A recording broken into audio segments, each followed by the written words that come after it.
नमस्कार प्रेक्षकांनो, आजच्या एपिसोडमध्ये आपण बघूया. इथे ईश्वरी विचारात उभी असते. अर्णव जे काही वागलेला असतो त्याचा ती विचार करत असते.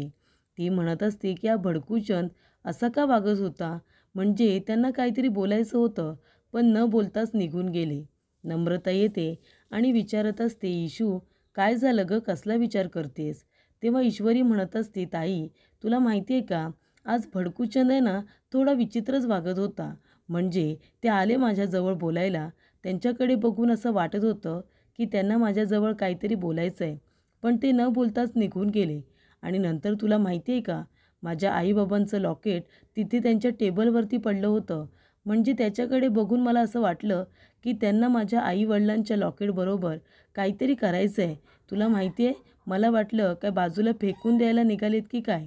तेव्हा इकडे आता नम्रता म्हणत असते की तुला असं नाही वाटत का इशू, की तुझे हे जे अर्णव सर आहेत ते थोडे अजीब आहेत म्हणून. तेव्हा इकडे ईश्वरी म्हणते, थोडे अजीब नाही, खूपच जास्त अजीब आहेत.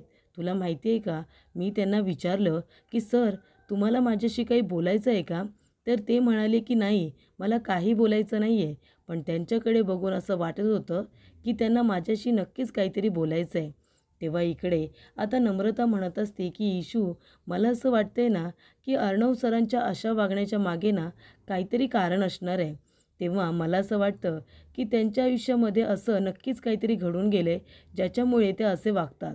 तेव्हा ईश्वरी म्हणते की असेलही, त्यांच्या आयुष्यामध्ये असं काहीतरी घडलं असेलही, पण अगं आपल्या आयुष्यात काहीतरी घडलं आहे म्हणून आपण काय दुसऱ्या माणसांबरोबर वाईट वागायचं का? हा अधिकार आपल्याला कुणी दिला, बरोबर की नाही? तेव्हा नम्रता म्हणते, इशू मग तू अर्णव सरांबरोबर बोलून घे ना, कारण कसं आहे, तू त्यांची पी आहेस ना. तू त्यांना समजावून सांग की सर तुम्ही दुसऱ्यांबरोबर असे विचित्र का वागता. तेव्हा इशू म्हणते, ताई खरं सांगू का, कधी कधी हा विचार माझ्याही मनात येतो, पण नंतर मी विचार करते जाऊ दे ना, आपल्याला काय, जोपर्यंत आईबाबांचं लॉकेट घेत नाही तोपर्यंत तिथे काम करायचं, नंतर इंदोरला परत जायचं, बरोबर की नाही. त्यांना जसं वागायचं तसं वागू दे, आपल्याला काय फरक पडतो, असं इकडे आता ईश्वरी म्हणत असते. त्यानंतर इशू म्हणते, ताई चल ना, लवकर माझ्याबरोबर चल, तुला काहीतरी दाखवायचं आहे. तेव्हा इकडे इशू नम्रताला आता आजीने दिलेला कडा दाखवते. तेव्हा इकडे तो कंगन बघितल्यानंतर नम्रता म्हणते की इशू, अगं हे कंगन किती छान आहे गं. तेव्हा इकडे इशू म्हणते, तुला माहिती आहे हे अर्णव सरांच्या आजीने दिले. अगं सोन्याचं कंगन आहे, सोन्याचं. तेव्हा इकडे मी त्यांना नको म्हणत होते, पण त्यांना वाईट वाटलं असतं गं, म्हणून त्यांच्यासाठी मला घ्यावं लागलं. तेव्हा नम्रता म्हणते, इशू पण कंगन खूपच जास्त छान आहे. इशू खरंच सांगू का, म्हणजे तुझा जसा स्वभाव आहे ना, तू नेहमी अशी नवनवीन माणसं जोडतच असतेस. पण तुला खरं सांगू का, अंजलीताई आजी ही तुला खूपच जास्त अटॅच झालेली आहेत. मग जेव्हा आपण तुझं इथे आता काम पूर्ण झाल्यानंतर आपण इंदोरला परत जाऊ, तेव्हा ह्या इमोशनल अटॅचमेंटचं काय करशील तू. तेव्हा इकडे आता नम्रता जे बोलते ते ऐकून ईश्वरीसुद्धा खूपच जास्त इमोशनल होते. ईश्वरी म्हणत असते की ताई बरोबर बोलतेस तू.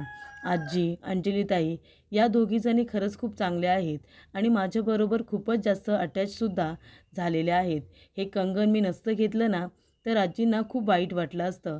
हे कंगन त्यांनी मला खूपच जास्त प्रेमाने दिले, पण त्यांनी का बरं दिलं असेल याचा विचार मी सुद्धा केला.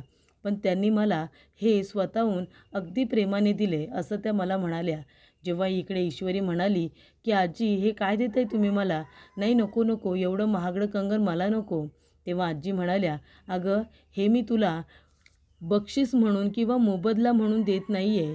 एक चांगलं माणूस दुसरं एका चांगल्या माणसाला देतं ना, तसंच माझी इच्छा झाली आहे म्हणून मी तुला हे देते, असं इकडे आजी म्हणालेले असतात. त्यामुळे इथे आता आजीच्या आनंदासाठी इशूला ते कंगन स्वतःजवळ ठेवून घ्यावं लागतं. त्यानंतर हे सगळं आता इथे ईश्वरीला आठवत असतं. त्याचबरोबर अर्णव इथे शांतपणे बसलेला असतो. अर्णवच्या डोक्यात फक्त ईश्वरीचा विचार चालू असतो. अर्णव इथे आता विचार करत असताना त्याला आठवतं, ज्या वेळेला ईश्वरीला आता गाडीमधून तो ऑफिसला घेऊन जात असतो, तेव्हा सीट बेल्ट लावतानासुद्धा अर्णव तिच्याकडे बघतच बसलेला असतो. आणि त्याचबरोबर तिच्या आईवडिलांचं लॉकेट जेव्हा बाहेर राहतं चुकून, तेव्हा इकडे ईश्वरीला खूपच जास्त राग येतो आणि ती म्हणत असते की सर, हे काय केलं तुम्ही? माझ्या आईवडिलांचं लॉकेट तुम्ही इथे का ठेवलंत? त्याची जागा इथे आहे ना. तुम्हाला याच्याबरोबर काय करायचं होतं? जर माझ्या आईवडिलांच्या लॉकेटला काही झालं असतं ना, तर बघा मी काय केलं असतं. तेव्हा अर्णव म्हणतो, काय केलं असतंस? तेव्हा ईश्वरी म्हणते, घाबरते की काय मी? मला माहिती आहे हे लॉकेट तुम्ही इथे मुद्दामून ठेवलं. हे बघा माझ्या आईवडिलांचं लॉकेट आहे, सांभाळून ठेवायचा. मला माहिती आहे ना, जोपर्यंत मी पैसे परत करत नाही, तोपर्यंत तुम्ही माझ्या आईवडिलांचं लॉकेट काय इथे मला परत देणार नाही आहेत. जणू काही मला हे लॉकेट परतच देणार होता, तसं बाहेर काढून ठेवलं होतं. हे बघा, मी तुमचे पैसे सगळे परत करेन, तेव्हाच मी माझ्या आईवडिलांचं लॉकेट घेईन आणि मग मी इंदोरला निघून जाईन. कळलं तुम्हाला? तेव्हा इकडे आता ईश्वरी अर्णववरती रागवलेली असते. तेव्हा अर्णव इथे विचार करत बसलेला असतो. तेवढ्यातच तिथे अंजली येते. अंजलीला कळलेलं असतं की अर्णव फक्त आणि फक्त इथे ईश्वरीचा विचार करतोय. तेव्हा अंजली तिथे येते आणि म्हणत असते की काय अर्णव, काय करतोयस तू? कसला विचार करतोयस? कुणाचा विचार करतोयस ते सांग. तेव्हा इकडे अर्णव म्हणतो, ताई अगं काय बोलतेस तू? मी कुणाचा विचार करतोय? मी माझं काम करतोय. तेव्हा अंजली म्हणते, हो का? काम करतोयस का तू? तेव्हा इकडे आता ती अर्णवला म्हणत असते की चिंटू, मला माहिती आहे तू कसला तरी विचार करतोयस. अरे सांग ना, जर कसला तरी विचार करतोयस तर सांग, कुणाचा विचार करतोयस? तेव्हा अर्णव म्हणतो, असं काही नाही आहे, मी कुणाचाही विचार करत नाही आहे.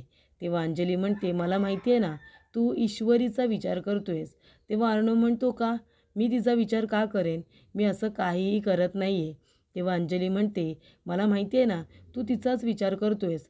हे बघ चिंटू, कसं आहे ना, म्हणजे आत्तापर्यंत तू कुठल्याही मुलीला स्वतःच्या आजूबाजूला येऊ दिलं नाहीस, जवळ येऊ दिलं नाहीस आणि आता जर एखाद्या मुलीचा विचार करतोयस, तर मग त्याच्यामध्ये लपवण्यासारखं काय आहे? बाबा, एखाद्या मुलीचा विचार करणं ही कुठली वाईट गोष्ट तर अजिबातच नाही आहे, बरोबर की नाही? तेव्हा इकडे अर्णव म्हणतो, ताई हे बघ मी माझं काम करतोय, तू उगाच कुठलीही गोष्ट आता इथे आणू नकोस. मी तसा काहीही विचार करत नाही आहे. तेव्हा अंजली म्हणते, हो का? चिंटू, तू खरं बोलतोयस? म्हणजे तू आता ईश्वरीचा विचार करत नव्हतास का? तेव्हा अर्णव म्हणतो, अजिबात नाही. मी तिचा विचार का करू? तेव्हा अंजली म्हणते, मला पण तेच विचारायचं आहे. तू तिचा विचार का करतोयस? म्हणजे नक्कीच तुझ्या मनामध्ये तिच्याबद्दल काहीतरी आहे म्हणून तर विचार करतोयस ना?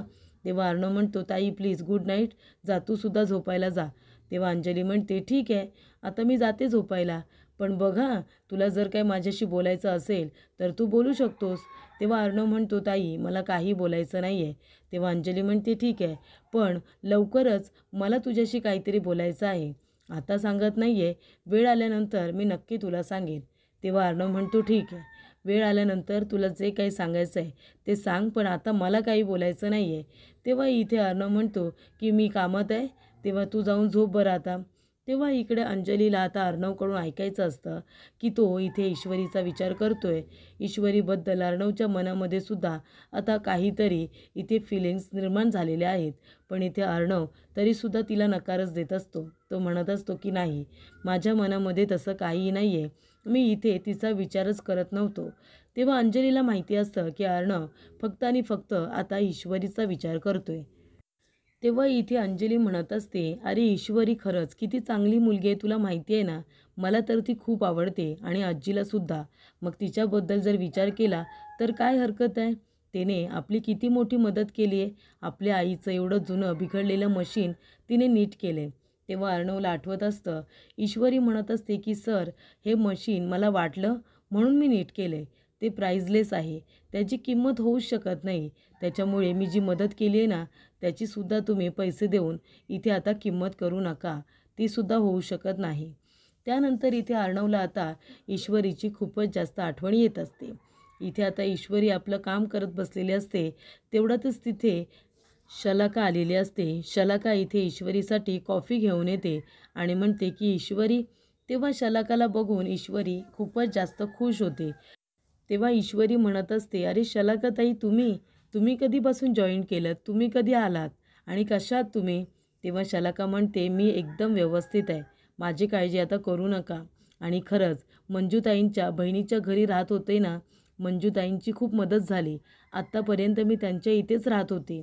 तेव्हा इकडे ईश्वरी म्हणते, अहो मग थोडे दिवस अजून राहायचं ना. तेव्हा ती म्हणते, नाही नको, अजून लोकांच्या घरी किती राहायचं ना, आणि उगाच त्यांना कशाला आपल्यामुळे त्रास. आणि तसंही आता खूप दिवस राहिले त्यांच्याकडे, म्हणूनच विचार केला की आता पुन्हा इथे कामावरती यायला हवं. आणि बरं झालं ईश्वरी, तू खरंच खूप मदत केलीस, नाहीतर राजेशने माझा गळा दाबून मला तर मारूनच टाकलं असतं. तेव्हा ईश्वरी म्हणते, असं कसं मारून टाकलं असतं? आणि हे बघा शलाकाताई, आता अजिबात काळजी करायची नाही. माझ्या ओळखीचे एक वकील आहेत, मी नाही का मागच्या वेळेला तुम्हाला त्यांना भेटवणार होते, आमच्या शेजारीच राहतात. तुम्ही माझ्याबरोबर या, मी त्यांची आणि तुमची भेट घालून देते. मग केसबद्दल तुम्ही त्यांना सगळं काही सांगा, ठीक आहे ना? तेव्हा इकडे शलाका म्हणते, ठीक आहे. आणि ती आता ईश्वरीला कॉफी देऊन तिथून निघून जाते. त्याचबरोबर इथे ईश्वरी आता आपलं काम करून हातामध्ये पेपर घेऊन जात असताना समोरून आता अर्णव आलेला असतो. आणि अर्णवचं लक्ष नसतं, तो फोनवरती बोलत असतं आणि ईश्वरी तिच्या हातातल्या पेपरकडे बघत असते. आणि दोघेजण एकमेकांच्या बाजूने जात असताना अर्णवचा धक्का आता ईश्वरीला लागतो. ईश्वरीला धक्का लागल्यानंतर इथे तिच्या हातातले सगळे पेपर आता खाली पडतात. तेव्हा इथे अर्णव आणि ईश्वरी दोघे एकमेकांकडे बघत बसतात, कारण ईश्वरी घाबरलेली असते की अर्णव तिला ओरडतोय की काय. आणि तिच्या हातातले महत्त्वाचे पेपर सगळे खाली पडलेले असतात. तिने इथे व्यवस्थित ते बाजूला काढून ठेवलेले असतात आणि सगळे पेपर एकत्र खाली पडतात. आता तिला पुन्हा ते सगळं काम व्यवस्थित करावं लागणार असतं. आणि इथे अर्णवला मात्र वाटत असतं की आतासुद्धा ही बघून चालता हिला येत नाही का? नीट चालली असती बघून तर धक्का लागला नसता आणि कदाचित एवढे पेपर खाली पडले नसते. तेव्हा ईश्वरी म्हणते, अरे देवा, सगळे पेपर खाली पडले. हे महत्त्वाचे पेपर होते. सगळे पेपर मी सॉर्ट करून ठेवले होते वेगवेगळे. आता पुन्हा मला इथे सगळे पेपर व्यवस्थित सॉर्ट करावे लागणार आहेत. तेव्हा अर्णव म्हणत असतो, बघून चालता येत नाही का? प्रत्येक वेळेला असा गोंधळ घालायचाच असतो का? हे सगळे पेपर पडले ना आता खाली. तेव्हा इकडे आता अर्णव ईश्वरीलाच ओरडत असतो. त्यानंतर प्रेक्षकांनो, इथे अंजलीचा राकेशला फोन आलेला असतो. तेव्हा अंजली म्हणत असते, राकेश, मला तुमचं काहीही ऐकायचं नाही आहे. तुम्ही लवकरात लवकर आता घरी यायचं आहे. तुम्हाला महत्त्वाची गोष्ट सांगायची आहे. तेव्हा इथे राकेश म्हणत असतो की अंजली, अगं मला पण घरी यायचं आहे, पण तुला तर माहिती आहे ना इथे किती महत्त्वाची कामं आहेत माझी. तेव्हा अंजली म्हणते, अहो, महत्त्वाची कामं होतच राहतील. तुम्हालासुद्धा एक महत्त्वाची गोष्ट सांगायची आहे आणि तुम्ही किती दिवस झाले घरी आलातच नाही. काम काम किती काम करत राहणार? तुम्ही या बरं आता, मी तुमचं काही ऐकणार नाही आहे. तेव्हा राकेश म्हणत असतो, हो मी येणारच आहे, पण कुठली एवढी महत्त्वाची गोष्ट आहे जी तुला मला अर्जंटली सांगायची आहे? तेव्हा अंजली म्हणत असते, अहो, आम्ही आहे ना इथे आता चिंटूच्या लग्नाचा विचार करतोय. आम्ही दोघांची पत्रिकासुद्धा जुळवली. तेव्हा राकेश म्हणतो, कुणाची? तेव्हा अंजली म्हणते, अहो ईश्वरी आणि अर्णवची, आपल्या चिंटूची. ईश्वरी आणि अर्णवच्या पत्रिका आणलेल्या आहेत.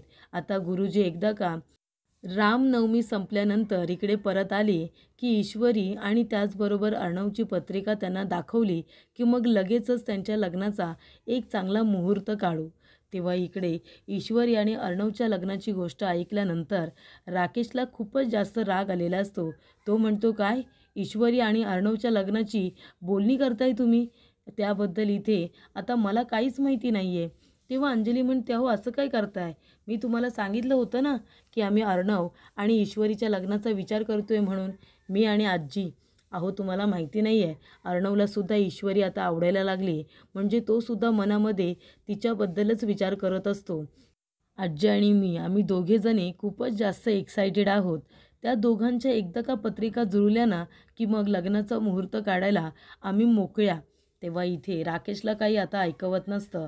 तेव्हा इकडे अंजली म्हणत असते, अर्णवलासुद्धा आता ईश्वरी आवडायला लागली, त्याच्यामुळे ईश्वरीबरोबरच आम्ही अर्णवचं लग्न ठरवायचा आता विचार केला आहे. आणि ईश्वरी तर किती चांगली मुलगी आहे, तुम्हाला माहिती आहे ना? तेव्हा इकडे आता राकेश म्हणत असतो की हो मला माहिती आहे, ईश्वरी कुणालाही आवडेल अशीच आहे. तेव्हा अंजली म्हणते, तुम्हाला कसं माहिती? तुमची आणि तिची तर भेट मी घालूनसुद्धा दिलेली नाही आहे. मग ईश्वरी कुणालाही आवडेल असं कसं म्हणालात तुम्ही? तेव्हा राकेश म्हणतो, अंजली, अगं असं काय करतेस? आता ईश्वरीबद्दल तुझ्याकडूनच किती वेळा ऐकले, बरोबर ना? आणि ती इंदौरची आहे असं सुद्धा तू म्हणाली होतीस. प्रत्येक वेळी प्रत्येकाची मदत करत असते, मग अशी मुलगी सहजरित्या कुणालाही आवडेल असं मी सहज म्हणालो. तेव्हा अंजली म्हणते, अगदी बरोबर, आणि म्हणूनच मी म्हणते की तुम्ही इकडे या, मला तुमची आणि इथे ईश्वरीची भेट घालून द्यायची आहे. तेव्हा राकेश म्हणतो, त्या दोघांच्या लग्नाचा विचार करताय, तू मला कधी बोलली नाहीस. तेव्हा अंजली म्हणते, हो, गडबडीमध्ये बोलणं राहिलं असेल, आणि तुम्ही घरी तरी कुठे येता हो? म्हणजे किती दिवस झाले तुम्ही घरापासून लांब आहात, मग या गोष्टी मी तुम्हाला कधी सांगणार होते. तेव्हा इकडे अंजली म्हणते, तुम्ही इकडे परत या, मग मी तुम्हाला निवांत सगळं काही सांगेन की ईश्वरी आणि अर्णवच्या लग्नाचा विचार मी आणि आजीने कसा केला ते. ठीक आहे ना? आणि ईश्वरीबरोबर तुमची भेट घालूनसुद्धा मी देणार आहे. तेव्हा आता कुठलीही कारणं देऊ नका, कामाची कारणं तर मुळीच देऊ नका. लवकरात लवकर या. तेव्हा इथे राकेश म्हणत असतो की हो, आता लवकरच काम संपलं की लगेचच तुझ्याकडे येतो. तेव्हा तुला जे मला सांगायचं आहे ते सांग. तेव्हा इथे अर्णव आता ईश्वरीवरती रागवलेला असतो. अर्णव म्हणत असतो की ईश्वरी देसाई, बघून चालता येत नाही का?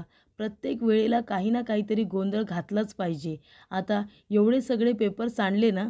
तेव्हा इथे ईश्वरी म्हणते, देवा, गणूबाप्पा, एवढे सगळे पेपर मी व्यवस्थित सॉर्ट केले होते.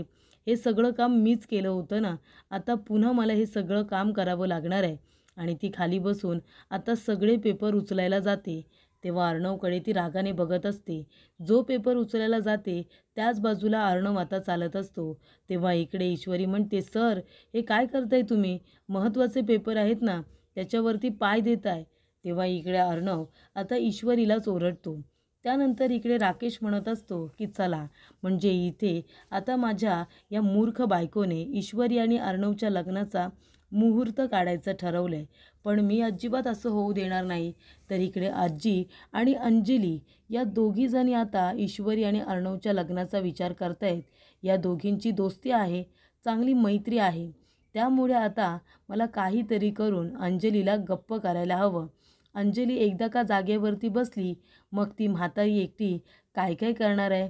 ती म्हातारी एकटी अर्णव आणि ईश्वरीच्या लग्नाचा विचार मग करणारच नाही. नाहीतर उशीर तरी लागेल, बरोबर की नाही? त्याच्यामुळे मला आता असं काहीतरी करायला हवं की अंजली जागेवरती बसेल आणि इथे ईश्वरी आणि अर्णवच्या लग्नाचा जो काही ती घाट घालते ना, जी काही धावपळ करते, तीसुद्धा बंद होईल. कारण मग ती जागेवरतीच बसेल ना. मग आजी एकटी धावपळ करून करून तरी किती करणार आहे? तेव्हा इकडे आता अर्णव ईश्वरीबरोबर गोड गोड बोलत असतो. खूपच जास्त तो चांगला आहे हे तिला दाखवून देत असतो, पण मनातून तो खूपच जास्त वाईट आहे. म्हणजे इकडे तो आता अर्णव आणि ईश्वरीचं लग्न थांबवण्यासाठी तो अंजलीला दुखापत करण्याचा आता निर्णय घेतो. अंजलीला कुठून तरी ढकलायचं, तिला पाडायचं, म्हणजे तिला असा काही त्रास झाला पाहिजे की ती जागेवरून उठलीच नाही पाहिजे. आणि एकदा का ती जागेवरती बसली की मग इथे आजी एकटी अर्णव आणि ईश्वरीच्या लग्नाचा जो विचार करते तो लांबवेल. आणि मग तेव्हा माझा स्वार्थ पूर्ण होईल. मला जे हवं आहे तेच मी करणार. इथे ईश्वरी फक्त माझी आहे, तिला माझ्यापासून कुणीही दूर करू शकत नाही. आज ईश्वरीसाठी, तिला मिळवण्यासाठी मी काय काय नाही केले, या गोष्टीचा विचार आता इकडे राकेश करत असतो. ईश्वरीला इम्प्रेस करण्यासाठी तो स्वतः अंजलीपासून दूर राहतोय. ते घरदार सोडून तो एका झोपडपट्टीमध्ये, ते सुद्धा जयू आत्याच्या रूममध्ये राहतोय. हे सगळं तो करतोय फक्त ईश्वरीसाठी. त्यानंतर इकडे अर्णव आता ईश्वरीवरती रागवलेला असतो आणि जात असताना ईश्वरीला माहीत नसतं की अर्णव तिच्याबरोबर मागे उभे राहिलेला आहे. तेव्हा इथे ईश्वरी म्हणते की सरपण ना, म्हणजे आता चुकी सरांची होती, तरीसुद्धा ओरडा मात्र मला. स्वतः फोनवरती बोलत न बघता चालत होते, त्याचं काय? मी कामानिमित्त तरी जात होते, सर तर माझ्याकडे न बघता चालत होते. मग त्यांचा धक्का मला लागला आहे आणि हे सगळे पेपर खाली पडलेले आहेत. पण इथे सरांना तर असं वाटतं की सगळी चूक माझीच आहे ना, मीच ही सगळी चूक केली आहे, त्यांची तर काही चूकच नाही आहे. आणि म्हणूनच सर मला ओरडले. पण आता सर, चुकी तुमची होती, माझी नाही, हो की नाही? तेव्हा इकडे त्या मुली तिच्याकडे आता बघत असतात, कारण इथे ईश्वरी सरळ सरळ त्यांच्यासमोर बोलत असते की चूक तर सरांची होती ना, पण ते बॉस आहेत म्हणून ते मलाच ओरडले, नाहीतर यावेळेला माझी अजिबात चूक नव्हती. तेव्हा इकडे अर्णव विचारत असताना तिथे लावण्य येते. तेव्हा अर्णव म्हणत असतो की अच्छा, म्हणजे चुका करायच्या आणि नंतरला सॉरी म्हणायला यायचं, आता काय बोलायचं आहे तुला? तेव्हा लावण्य म्हणत असते की ए सर, मी आहे, कामानिमित्त आले इथे. हे बघ, हे महत्त्वाचे पेपर आहेत, हे एकदा बघ आणि त्यांच्यावरती साईन कर म्हणून आले होते. तेव्हा इकडे आता अर्णव म्हणत असतो की मग आता तुला महत्त्वाचं काम आहे, बोलायचं आहे, तर परवानगी घेऊन यायची ना. कोण आलंय, कशाला आलंय, मला कसं कळणार. तेव्हा इकडे आता ईश्वरी त्याने म्हणते, सर मी आत येऊ का. तेव्हा अर्णव म्हणतो, बघ असं विचारायचं असतं की सर आतमध्ये येऊ का. तेव्हा मला कळेल ना की माझ्या मागे येऊन कोण उभं आहे ते. असं शांतपणे यायचं आणि उभं राहायचं. ऑफिसमध्ये असताना मॅनर्स नाही आहेत का की बाबा आतमध्ये येताना परवानगी घ्यायची असते. जसं आता ईश्वरी देसाईने परवानगी घेतली की सर मी आतमध्ये येऊ का. तेव्हा मला कळलं ना की आता कोण येणार आहे ते. तेव्हा इकडे प्रेक्षकांनो, आता लावण्याला ईश्वरीचं उदाहरण दिल्यामुळे इथे लावण्याला अजूनच राग आलेला असतो. तेव्हा इथे अर्णव म्हणतो, काय काम आहे. तेव्हा ईश्वरी म्हणते, सर काल तुम्ही जे काम सांगितलं होतं ना, ते काम झालेलं आहे आणि ते अजून काही गोष्टी आता पी ए असल्यामुळे त्याला महत्त्वाच्या गोष्टी सांगते की कधी मीटिंग आहे, कोणाला भेटायचं आहे, कुठे जायचं आहे, कुठला ईमेल आला होता, हे सगळं ती आता अर्णवला पटापट सांगते. तेव्हा अर्णव म्हणतो, ठीक आहे, मी नंतर बोलावतो आणि ईश्वरी आपलं काम झाल्यानंतर लगेच तिथून निघून जाते. तर इथे लावण्याला आता ईश्वरीचं उदाहरण दिलेलं असतं म्हणून तिला राग येतो की आतमध्ये येताना कशा पद्धतीने परवानगी घ्यायची असते आणि त्यानंतरच आतमध्ये यायचं असतं. त्याशिवाय मला कळणार कसं की आतमध्ये नक्की कोण येतंय ते केबिनमध्ये. तर पुढील भागामध्ये आपण बघूया. इकडे आता ईश्वरी म्हणत असते की ताई, मी तुला खरं सांगू का, लहान मुलं कशी एकमेकांबरोबर कट्टी घेतात तशी मी आता आहे ना अर्णव सरांबरोबर कट्टी घेणार आहे. मी त्यांच्याशी बोलणारच नाही आहे. तेव्हा इकडे नम्रता म्हणते, हो का, ठीक आहे, तू तसंच कर. तेव्हा इकडे आता अर्णवबरोबर ईश्वरी बोलत नसते. तेव्हा लावण्य म्हणत असते, सर, अरे ती ईश्वरी देसाई साधी एम्प्लॉई आहे इथली, तरीसुद्धा ती तुझ्याशी बोलत नाही आहे, तुझ्याशी. तेव्हा इकडे अर्णव म्हणतो, हां ठीक आहे ना, मग माझ्याशी बोलत नाही आहे ना ती, माझं मी बघून घेईन, तू याच्यामध्ये पडू नकोस. तेव्हा इकडे आता ईश्वरी अर्णवजवळ बोलत नसते, ती इथे आता खाणाखुणा करत असते. तेव्हा अर्णव म्हणत असतो की मला आता एक टॅगलाईन हवी आहे, म्हणजे चारोळी. तर आता तू कुठल्या पद्धतीची मला इथे चारोळी सांगशील या सिच्युएशनला, ती सांग बरं. तेव्हा इकडे आता ईश्वरीला बोलायचं नसतं, ती आता बोलायला जाणार तेवढ्यातच तिच्या लक्षात येतं आणि ती पुन्हा एकदा शांत उभी राहते.